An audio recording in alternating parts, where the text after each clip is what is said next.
Hello, this is Georgina Rose, part-time esoteric content creator and part-time center of pestilence, and welcome back to the Dot Darling YouTube channel. On this channel, we discuss magic, mysticism, religion, the occult, and everything on the fringes of esoterica. And in this video, as part of my Occult 101 series, I've actually decided to bring a guest on.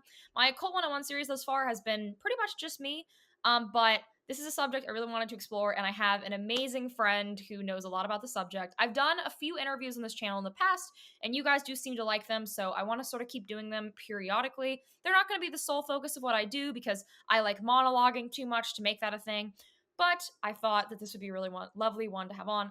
So I'm thrilled to be talking about Druidry here with my lovely friend Lilith.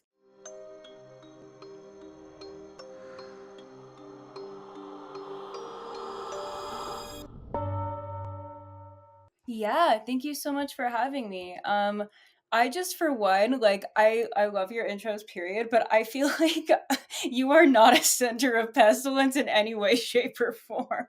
Oh, the center of pestilence thing, I can explain that. I don't think I've ever told the subscribers why I say it. So in the Book of the Law, the Thelemic holy text, at the back it says anyone who discusses these contents will be shunned as a center of pestilence. Okay.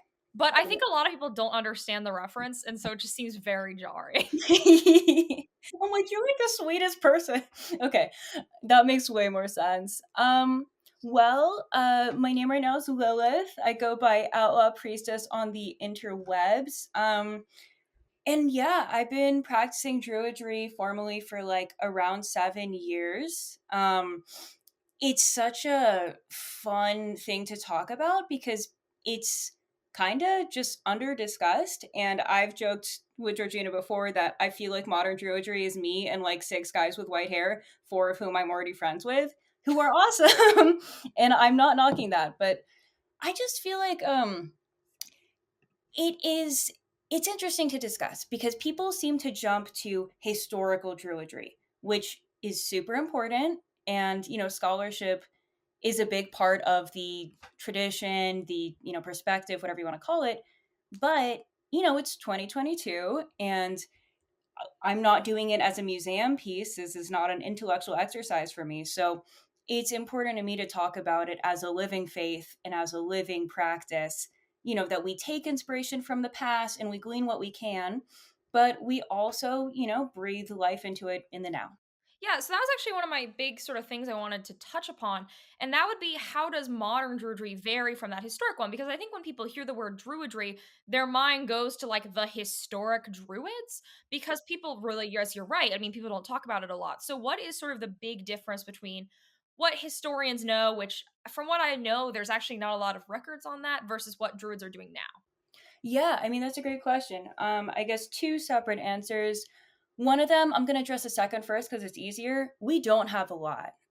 We have, it's actually quite fascinating, just, even if you're not a druid, just historically, one of our biggest sources is from Julius Caesar himself, who was like surveying the area because he was trying to, maybe not initially trying to annihilate the Celts. He initially probably just wanted tribute and to claim the area for Rome.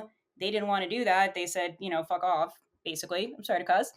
You And can swear. You can swear. Don't okay. And so a lot of what we know was very, very secondhand from Julius Caesar. And some of it comes off as kind of respectful, where he's like, these people are kind of like us. They sort of organized in a similar way. But he's also, you have to consider, is he trying to make himself sound cooler, by his exploits or what have you? The other question, so yeah, I mean, there's that. There's like the Mabinogian. I consider myself a pan-Celtic in what I sort of look at, because if you were to try and just do Irish reconstructed Druidry, you'd lose your mind, because there's like 3 puzzle pieces. There's not a lot.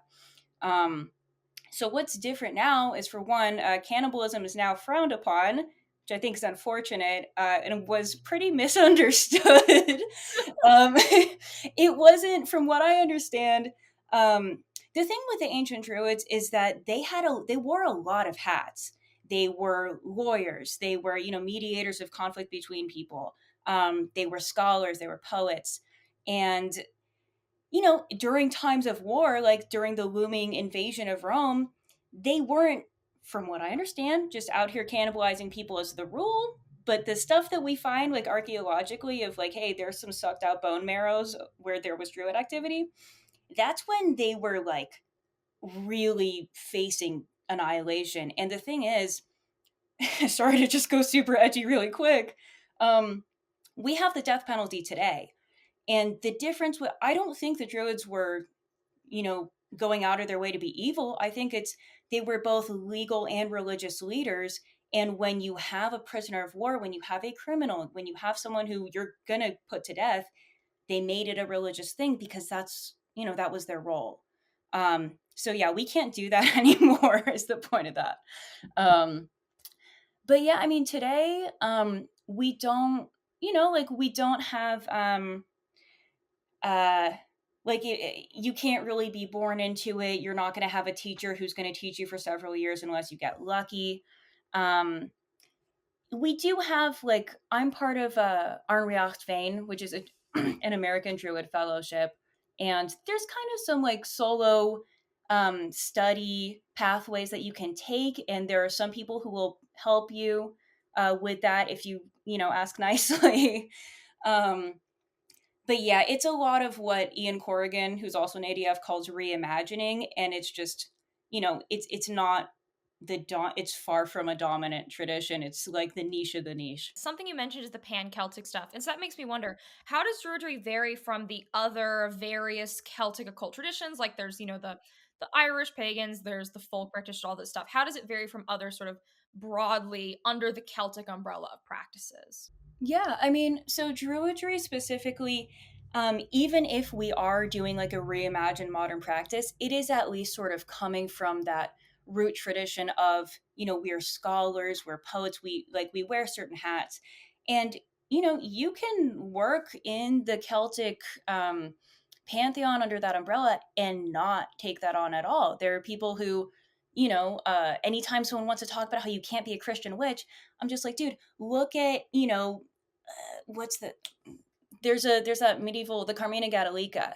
I believe it's a Scottish text of like syncretic mystical Catholicism and Celtic pagan practices, like folk practices, where that's absolutely not doing the same thing that druids were doing necessarily, or what I'm doing today. So it's basically just where you take it. And I feel like there's a difference in priorities because magic is a part of druidry. It's involved, but it's not the sole focus. It's like something you employ in your building of relationship to the powers that be. Like we engage in this idea of there's three realms. Not everyone is necessarily going to do that. So I feel like it's all like a big tree and we're looking at different branches. Yeah, you mentioned magic for a second. What does magic look like within Druidry? Is it something that you mentioned that it's not like all of it, but is it something that you would recommend all druids do, or is it more ceremonial? Is it more folk? Like, what sort of does it pull from, and what does it sort of look like in practice? Yeah. So what I really love about druidic magic is that um it's very what I would just call elemental. And I don't know, like I feel like sometimes people take that word as meaning like fluffy or something. I don't know what their connotations are, but it's very there's a lot of emphasis on trance and like learning, cultivating the ability to enter different states of mind, different spiritual realms. Like it's not just like meditation is part of it, but you go beyond that. It's more than just in your own mind. So a lot of it is like learning to attune yourself to, like for example, we live in this what Tolkien accurately called Middle Earth, and then we sort of have druids love the number three. So we have like us here with people and the land spirits. Then we have below, there's the ancestors and just sort of the realm of spirit, and where it's sort of more chthonic. It's a little more unformed, unfettered. Like you have that primal energy. And then like above in the heavenly type energy, you have the bright gods, some would call them. You have more of that ordered kind of energy. So a lot of the magic and druidry that I've done and become familiar with is being able to attune your own state of being to either or both, being able to mediate that and applying it out into what you are trying to do. And there's just, I mean, there's options because there's that for whatever your purposes are, but there's also just like a lot of devotional, um, magic that I would consider more offering based. And then it's reciprocity is kind of a huge thing in Druidry. That's something that we do have kind of consistently. So we're big on, we make offerings to the gods, spirits, and ancestors so that we have a reciprocal relationship with them. But a follow up, you mentioned gods for a second. Are there any specific gods or like a pantheon in Druidry, or are there like common gods people pull in? Is it more broad? Like what does that sort of look like? Um, you know, I feel like Arnrios Fane handles that question in a really interesting way because they basically handle it as Druidry is the manner in which we practice, but you can pull from any of the Indo-European pantheons or sort of like cultural practices. I just I personally focus on Celtic and to a degree Nordic just because you can only focus on so much like within any kind of poly, whether that's theism or polyamory. I'm sorry, you have a finite amount of energy and you kind of need to like you only have so much time in the day.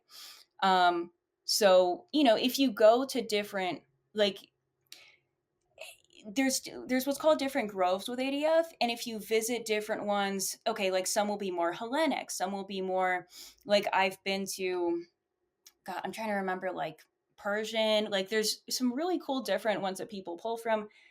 Personally, I just do Celtic and Nordic because that's what resonates with me. But the people who we call druids, like they were across a lot of different region, like what we would consider modern day France, across Europe. So I feel like it's more about that perspective of this emphasis on spiritual hospitality, of like this give take relationship between all life, between all powers that be, and just a sort of like shamanic way of working with the powers that be. And the gods that you pull in for that, it's just going to depend on who you are, I think.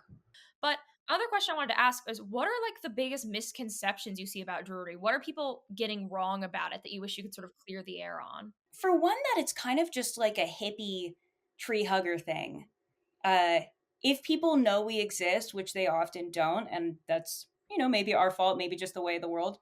Um, I understand why people would think that because yes, nature is a huge element, obviously, because we basically revere the nature spirits, the ancestors, and the shining ones, the gods.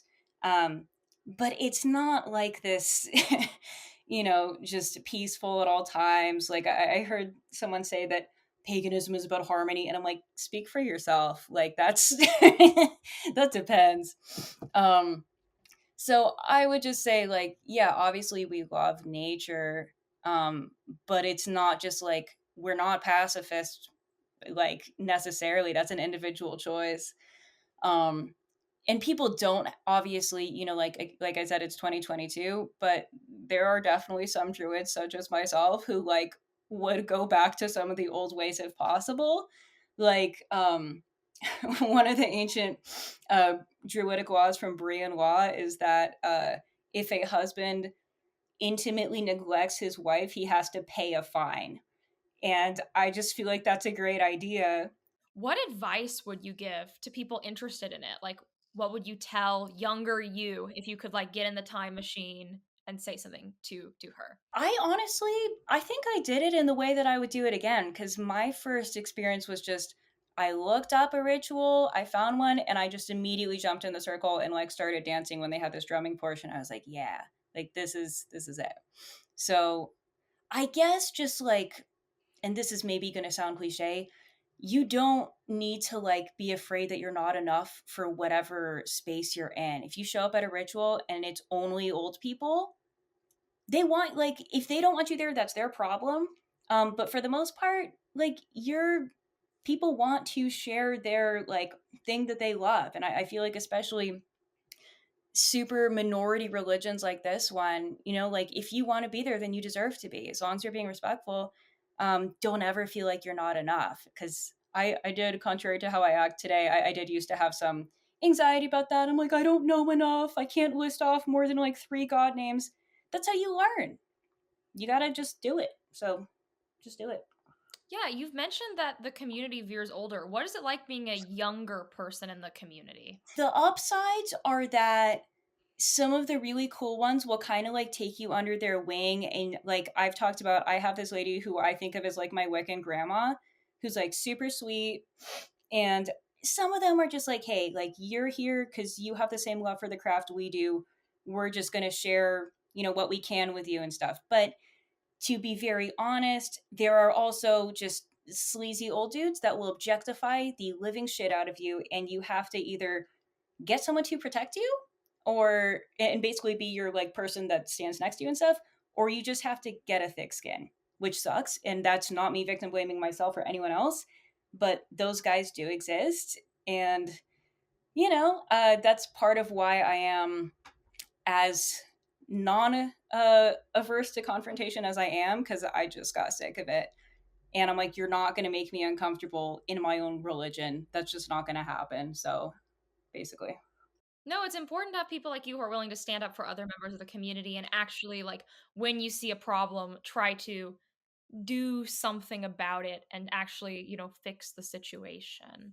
What are any like resources that you would recommend to anyone looking into Druidry? Like, what would be the next step from here? Should you look at like books or historic stuff or other websites? Like, where's the next step after someone has seen this video?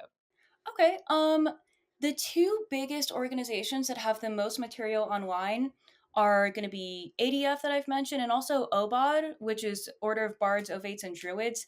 I think they might be marginally more beginner friendly, just by a hair. They have a lot of really good. I'm going to be honest. They've updated their website in the past 10 years. That's a big difference. We haven't. I should ask someone about that. Um, but they have like some of the stories and the basics, like, okay, here's what the high days are and a basic idea of you could do them. If you're comfortable, ADF has like groves across the states, so if you feel like you want to, their rituals are open. You could just show up. um but I would strongly recommend Ian Corrigan's stuff on YouTube, and his books. His book Sacred Fire Holy Well is as good a primer on druidry as anyone could ask for. He has audio files for how to start with trance working, which is great. So yeah, that comes to mind. You mentioned high days. Is there like druidic holidays or like a druidic like wheel of the year or something? Like, what holidays do you guys observe? Yeah, so this is some people, depending on how strictly reconstructionist they are. Ian actually specifically, he only acknowledges like 4 of what the modern 8 wheel of the year. I think it's just the fire days. I know Beltane is one of them. He doesn't, if I recall correctly, I don't think the equinoxes are in there. I do the whole 8 because who cares? Like, I want I feel like the point of it isn't the letter of the law, it's the spirit of it. And if the seasons are changing and we're working with the powers that be, you should just work with them. But if you do want to be strict, then yeah, traditionally speaking, only 4 of them have historical precedent. But I also think there's a possibility the Romans like destroyed a lot of evidence for more stuff, so there might be more precedent for the others, and we just don't know. No, I think that's completely legitimate. I mean, I'm a Thelemite and I observe the full wheel of the year on top of the Thelemic holidays because the wheel of the year is fun and everyone likes to party, in my opinion. I think that celebrating is good. My sort of final big thing I want to touch on is how did the modern druidic sort of community arise? Like, is it newer? Like, how did that sort of begin to your knowledge?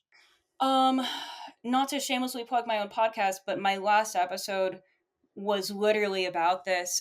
So basically, I want to say like it's very new.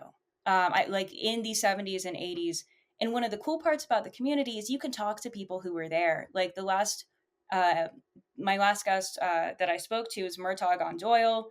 Before that, it was Ian Corrigan, who are still alive and kicking, and like we're there to put those pieces together. So it was mostly people who had already come up, typically in a more traditional witchcraft kind of experience. A lot of them had been in covens, and they just started feeling the call to do something more Celtic, something in the more druidic vein, and there wasn't any material on it. Like ADF is 30 something years old.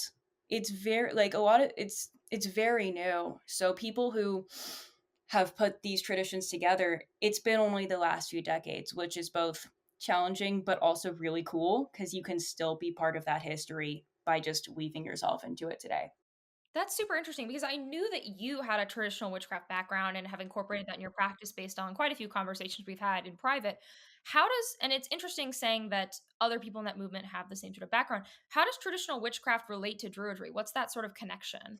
Honestly, I think it's just that like there is more of a I don't know if accessible is the right word, but there is a more fleshed out um oral history, and like it's a more uninterrupted like path, I want to say, because traditional witchcraft is, very simply just a way of doing magic, and druidry is another way of doing it for which we don't have that sort of passed down oral history through generations. And a lot of people who were starting the covens that I knew of, that people came up in the 60s and 70s, they were doing stuff that they had learned in their family, they were doing stuff their grandma taught them, because it's folk, customs, it's stuff that they, actually knew. So I think people just started doing that because it's what was there and it works.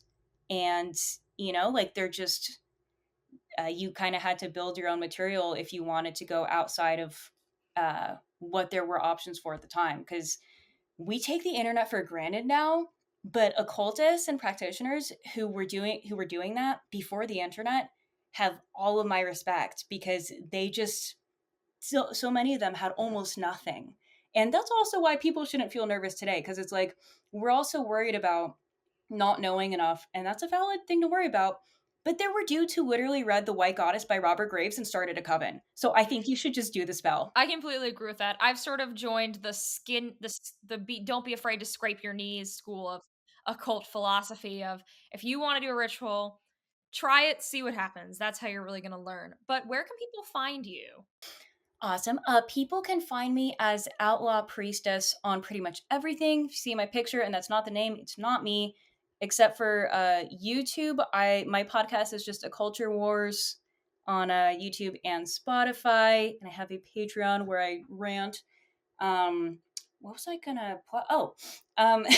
You had said before this we were talking about I am starting a group for people that want to do the paganisms in real life and not just kvetch about it on the internet, because I realized I whine too much. Let me do something about it.